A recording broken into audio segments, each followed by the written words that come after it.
You're watching PowerNation. The last time we ran this 305, everyone said, why don't you put a dual plane manifold on it? Today, your wish will be granted.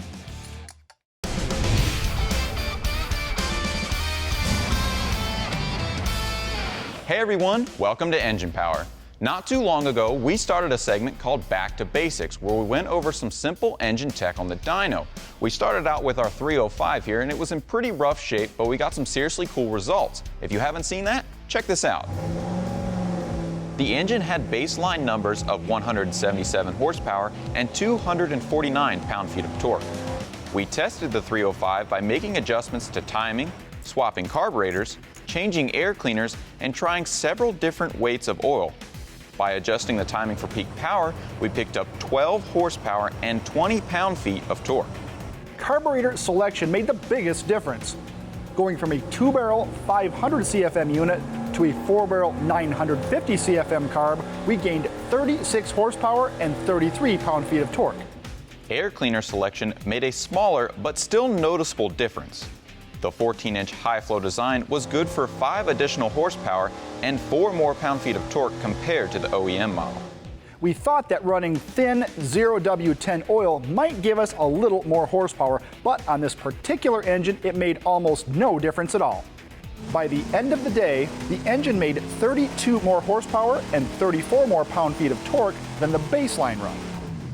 We received a ton of great comments from you viewers on what we've done so far, so we've decided to keep that tech going. One of the questions was, why use a single plane intake on our testing, especially on a 305? Well, quite honestly, we took the engine off the shelf and that was what was on it when we started. But you will be happy to know we are going to fix that as well. But before we do anything, we're going to take this out and give it a good bath to start with a clean engine. A clean engine is a happy engine.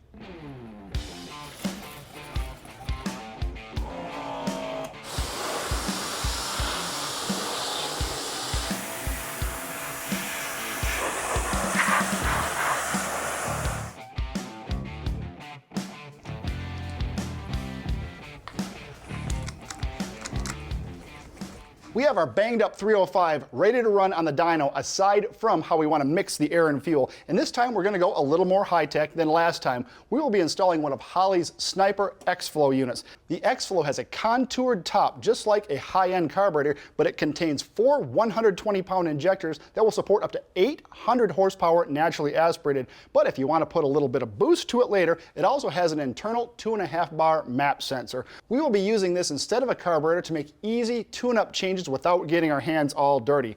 This engine has already been hooked up with the wiring harness, and it comes with a handheld to do its programming and an O2 sensor. If you want to get into more extensive programming, this can also be hooked to a laptop to get deeper into the tune-up, but we're not going to do that. Right now, we're just going to get this on and fire this dude up. This unit will bolt to either a 4150 carb flange or a spread bore flange, making it extremely versatile.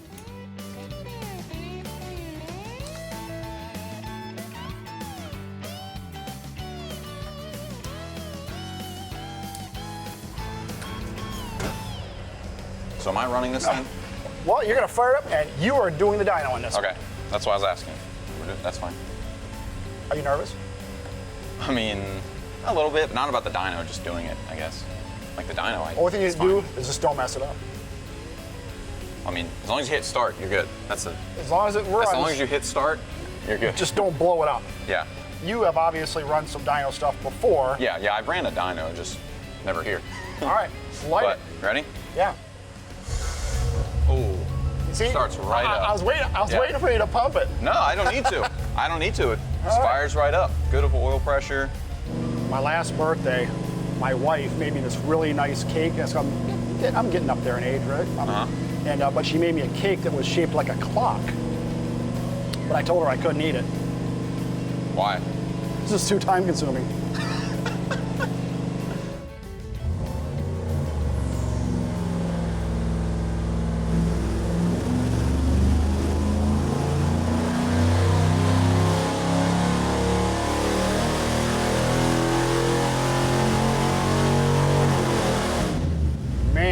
Nothing like a smooth 305.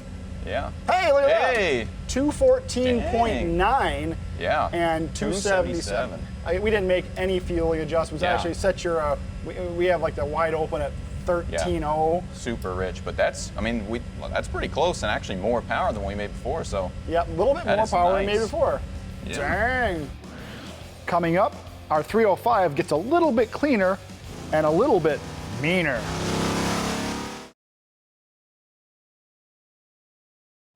I'm hanging out with Team Summit's NHRA funny car driver, Tim Wilkerson, with a table full of parts in front of us. Now, with so many Go Fast goodies that are available, what do you think are the top 5 things that a person can do to their vehicle for the money? Well, I guess, Pat, we'll just start at the top. The basics, exhaust. That's got to be the easiest thing you can do, right? Just add headers on your vehicle. You can go to your local exhaust shop. They can put you some hot rod exhaust on there to make the engine breathe better, right? And speaking of breathing better, on the opposite side of that, induction. Tell me a little bit about, modern cars versus our old school stuff. Well, the late model cars now, the fuel injection systems are so complex in them that they just work so well. You can see how efficient cars are with the fuel mileage they get and the power they make out of small motors.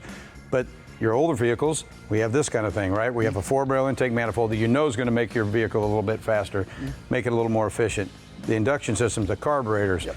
Now you can get a late model fuel injection, right? You can adapt that to your late model, your 60s Chevrolet. Yeah. Make it start and run better. Another thing you have to have is good spark. So ignition is a key for something to run better and more efficiently. Well, of course, and here you got a late model ignition adapting system. And you could turn a point system into an electronic ignition system now. Spark plug wires, all that stuff is going to make a huge difference. Valvetrain, that can really wake up an engine. Nothing neater than a new camshaft, right?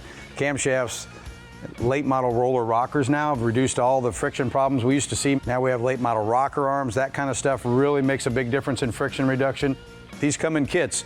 Everybody pay attention when you do that. If you're not exactly sure what you're up to, people at Summit, they have people you can talk to in their tech line. Now, if the engine runs good, I still think it has to look good, so how about some dress-up stuff? We want to open the hood up, neat air cleaner, neat valve covers, some wire looms, maybe some chrome on our radiator hoses. We got all kinds of neat stuff. So really, Pat, based on your budget, you go through these one at a time, you'll get some great results. I don't think I have ever heard of anyone who hasn't used SeaFoam sometime in their career, if they're a mechanic or a DIYer, or you just like working on your own car. SeaFoam has been around since the 1940s, and you can either put it in your fuel or your oil to keep the inside of your engine clean.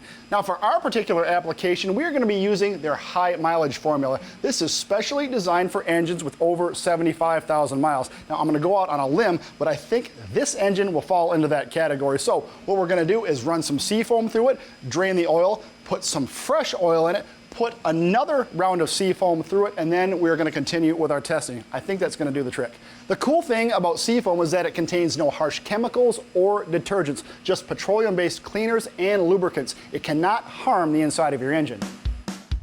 Since this engine has seen a lot of hard miles, we're going to use half a can. All right, no problem. Get a little temp in this thing. Get some temp in it and give it some RPM. Get it up around 2,500, and put 20-25% load on it. It's like we're taking a road trip. We'll run this thing for, typically we'll run it for several hundred miles doing this. Yeah.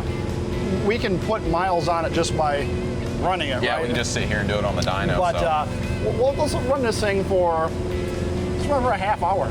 Yeah. All right. Well, now we just kind of let it do its thing and kind of sit here. Now we wait. Need a pencil? 13 down. What is a 10-letter word for awesome? Incredible? Is that right? Is that 10? Horsepower. Oh. Are we done? Honestly, no, not yet. I think I have a chip problem. I don't think it's the chips problem. I think it's on the drink. All right, here we go. We're bringing you in. Fastest hands in the West. Oh, got it. I think this is the only time you should be happy about your oil being black. Right. Put this in here before I spill it everywhere. Don't get that on your school pants. Oh boy. The last time we ran this engine, we used 0W10, and it's still in it, so that's why the oil looks so thin. We're replacing it with some higher viscosity oil, along with another round of SeaFoam.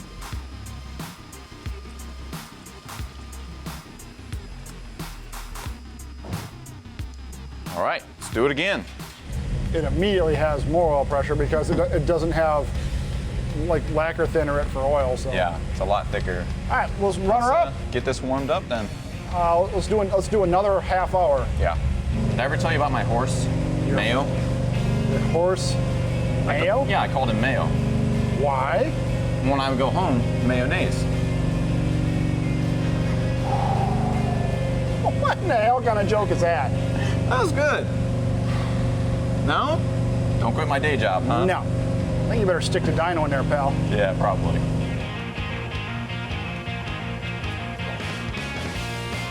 That looks actually nicer. Yeah. Look at that. Look at it. Super, yeah. Way, way cleaner. You notice how it doesn't have a black tinge to it anymore? Yeah.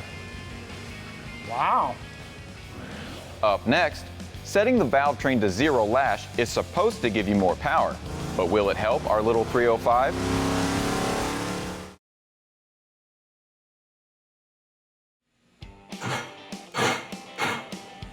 Right there. Ooh. We've pulled the valve covers for the first time on our 305 for a few different reasons. One, we wanted to see how the SeaFoam worked, and quite honestly, it worked really well. It's decently clean for how old this engine is. Two, this engine was a little valve floaty, meaning it had a few misses at the top of the RPM. We wanted to see what the valve spring pressure was. It's not going to be that high, I'm sure. And three, we are going to show you some things on how to set lift or preload. There's a couple of different theories on what you want to do when you're setting lift or preload, depending on what you are doing with the engine. Lift or preload is important for a couple of different reasons. It keeps the Valvetrain quiet on an OEM engine. You don't want to hear that clatter.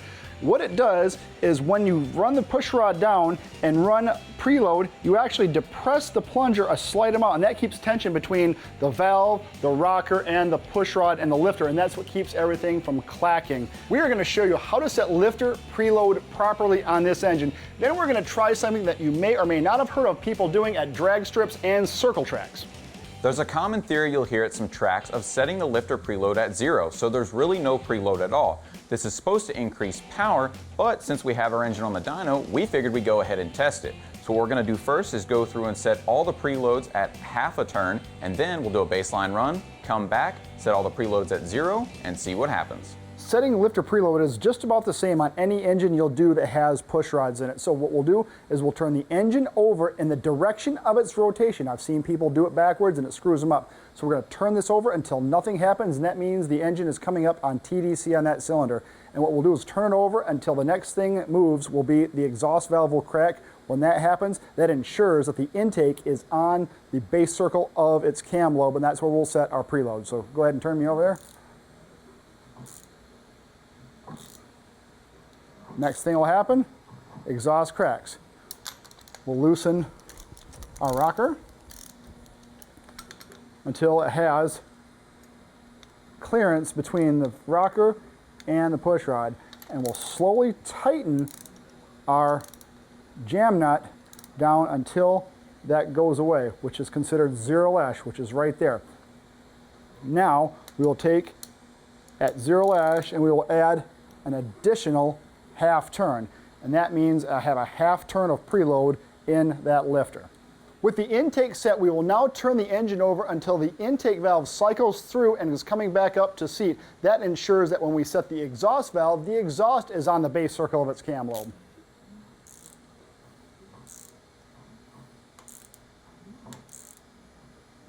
Goes through full lift and on its way back up. Now we'll set the exhaust, same way. A lot of people will say, turn the push rod between your fingers until you feel resistance. Well, the problem with that is sometimes if the lifters aren't pumped up, you can actually depress the plunger all the way to the bottom and set your preload, and it will actually open the valve instead of preload the lifter, so don't do that.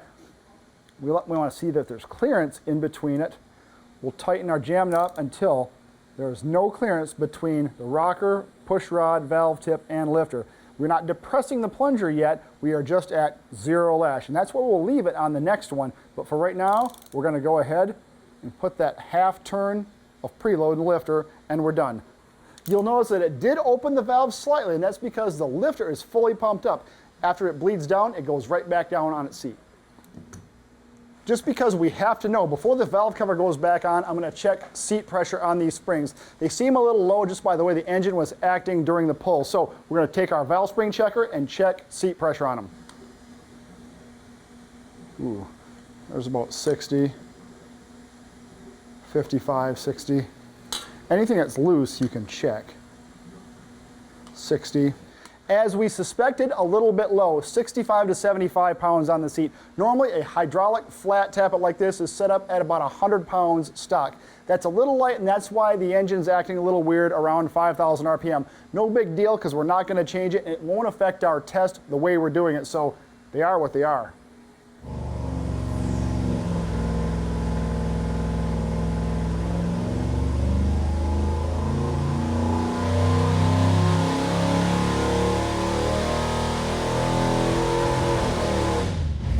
It's right at the top. A little bit, yeah, right there. I think it essentially made the same pull. Yep. Yep, pretty much the same. Pretty much the same pull. Yeah. So awesome. Okay, so now let's do the 0-0 to it. Oh yeah. Let's see what this does.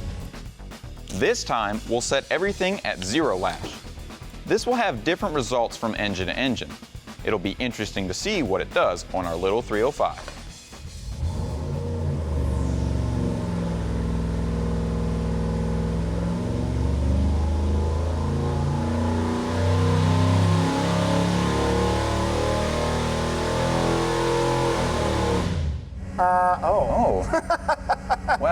Well, I mean, 210 for power, 270. Down a little bit, yeah, that's what I was thinking there. Oh, that's interesting. Yeah, and it's down everywhere, so that's, I mean, can't really deny that. It's not like it's down in one spot and the same in another. That's pretty undisputable. I guess. We're gonna have to, again, kind of like all the tests we did to this one, we're gonna have to make something like this, the same type of run, on something that makes a lot of power. I am not opposed to that. I mean, we could try this on everything. Up next, let's see what the 305 will do with a couple of different manifolds. Wow, blowing it up by. Yeah.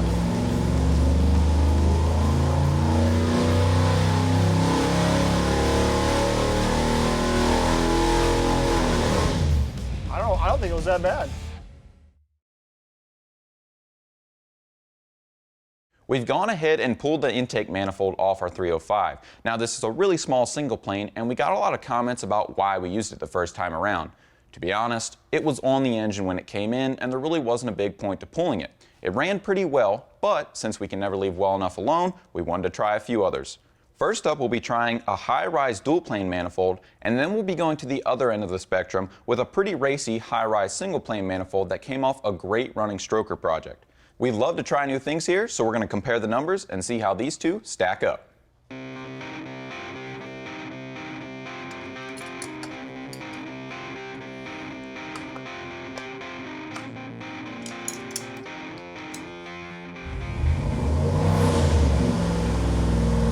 That loads up okay.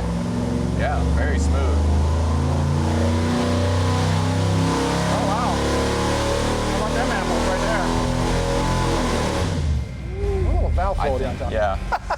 That's okay. That's inconsequential. That's not bad right there. Not bad. 286.3 at 3,600 and 220.8 at 4,400. I'll take that. Mean stomping machine. I mean, well, that's a difference, right? Pull up that. The last one. The last one, number 3 there. Yeah, look at that. Yep. It's way fatter through the torque. And again, that's interesting. And is it surprising? No. Not really. And I don't even know if this thing's 8-to-1. On an 8-to-1 compression 305, sure. I'm going to take a guess and say it's completely stock. So I'm going to guess that as well. Torque-wise, they're making about the same to about 3,000. They trade back and forth. Yeah. But after that, past 3,500, that dual plane kind of kicks his butt a little bit. Now, before you start sending hate mail, we know that this manifold, with a taller height, larger cross-sectional area, and substantial port mismatch, is not a good fit for this engine. But in the spirit of testing, we just want to know what it will do.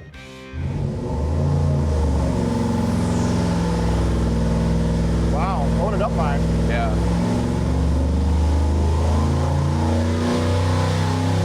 2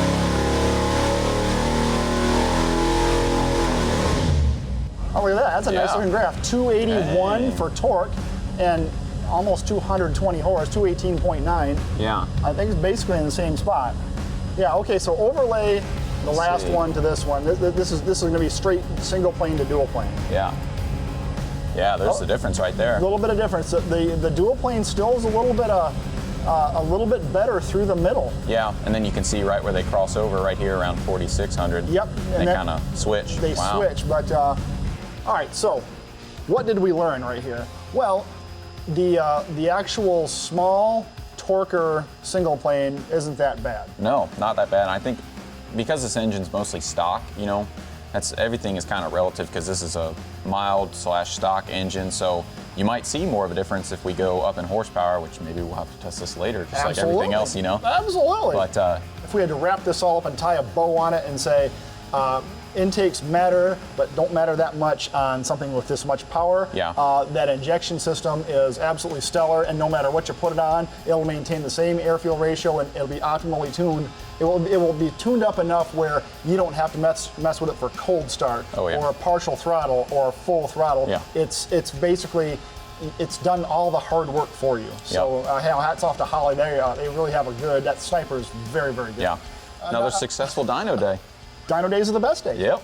For more information on anything you've seen today, check out PowerNationTV.com.